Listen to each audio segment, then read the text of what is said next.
Welcome back. John Butler helped the Bills get to their 4 straight Super Bowl appearances in his job as scout and general manager, and his current battle with cancer is not stopping him from trying to get back there again. Butler is now the general manager of the San Diego Chargers, with the big game taking place in his own backyard.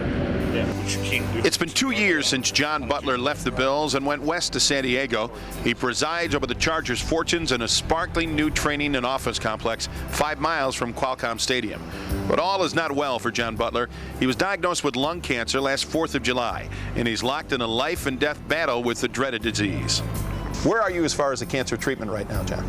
The tumor is getting shrunk and it's going smaller right now, but I'm starting to finish up my, I had 33 radiations and I'm down to 4 of those that I have left, and I had 20-some chemos and I've only got 1 of those left, so we're going to have those done hopefully next week, and then after that we're going to wait about a month and then radiate the brain and keep our fingers crossed.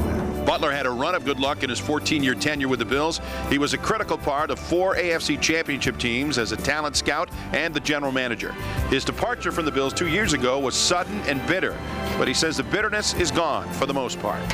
The only thing I tell you that is still always kind of bothered me, Murph, was always the talk of the salary cap, like it was some, terrible thing that I'd put them in and then left them, and that really always bothered me because I couldn't understand why everybody in the organization that needed to know and did know about the salary cap and what we were doing and how we were trying to keep the team together, all of a sudden couldn't talk about it, and it became an excuse. And I think anytime you use something as an excuse, then that's a bad way to be. And I don't want to be perceived that, we ran out and left them, and that's not the case. Butler says his salary cap strategy was to patch up the roster and try to win, try to keep the Bills together.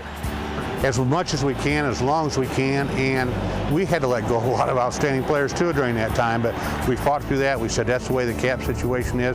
We were always pressed to the cap, but we were always trying to put that best product on the field at all times, so hopefully there wouldn't be the real lean and tough years. Buffalo was your home for 14 years, John, and now of course you make your home in San Diego. But tell me about the difference between maybe the approach to football and the fans between Buffalo and here in San Diego. Now the people in Buffalo, I've always said sometimes the weather and people from the outside don't understand it.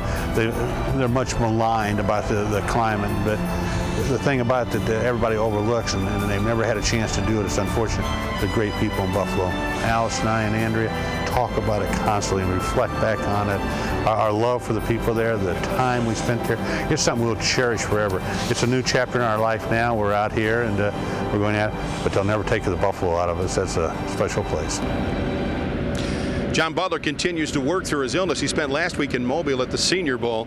We wish him well. Well, don't forget, the big game is coming up tomorrow. The Bucs and the Raiders, Super Bowl 37. Pregame at 2, the kickoff at 6 right here on Channel 7. That's it for us. For Aaron Flynn, Joe Major, and the entire Eyewitness Sports staff, I'm John Murphy. Thanks for watching Super Saturday.